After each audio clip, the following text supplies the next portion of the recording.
আত্মগোপনের ৬ মাস পর ধরা পড়েছেন চট্টগ্রামের উত্তর পাহাড়তলী ওয়ার্ডের বহুল আলোচিত সাবেক কাউন্সিলর জহুরুল আলম জসিম। ঢাকা থেকে গ্রেপ্তারের পর চট্টগ্রামে আনা হয় তাকে। গত মাসে গ্রেপ্তার তার স্ত্রীর জামিনের আশায় স্বেচ্ছায় ধরা দিয়েছেন, এমন প্রচারণা ভিত্তিহীন বলে দাবি পুলিশের।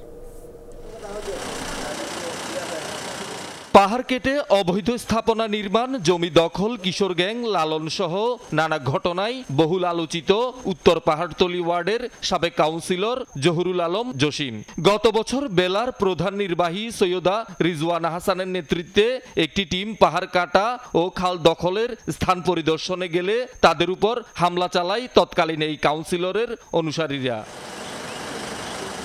৫ আগস্টের পর জসিম আত্মগোপনে চলে যায়। ৬ মাস পর ঢাকার বসুন্ধরা থেকে গ্রেপ্তারের পর তাকে চট্টগ্রাম নিয়ে আসে পুলিশ। তার বিরুদ্ধে ১৮টি মামলা হয়েছে। বৈষম্য বিরোধী আন্দোলনে ছাত্র জনতার উপর হামলায় তিনি জড়িত বলে দাবি পুলিশের।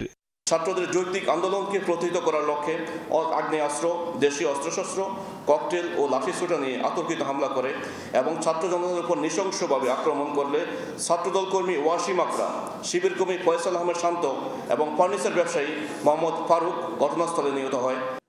এর আগে গত ১৭ ফেব্রুয়ারি গ্রেপ্তার হন জসিমের স্ত্রী তাসলিমা।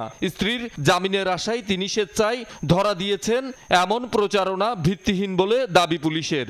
অত্যন্ত হাস্যকর একটা স্টেটমেন্ট। আমাদের উপস্থিতি টের পেয়ে আমি নিজে উপস্থিত ছিলাম। উনি সুকৌশলে পলায়ন করার চেষ্টা আবারও করেছেন এবং আমাদের দক্ষতার কারণে তাকে আমরা গ্রেপ্তার করতে সক্ষম হই।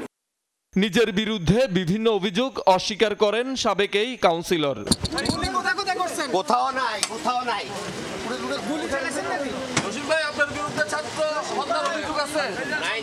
আমি কোনো মিছিলের ছবি দেখাইতে পারবেন না আমার সাথে। কোনো মিছিলের ছবি একটা আপনারা সাংবাদিক একটা ছবি দেখান। শহীদুল সুমন, যমুনা নিউজ, চট্টগ্রাম।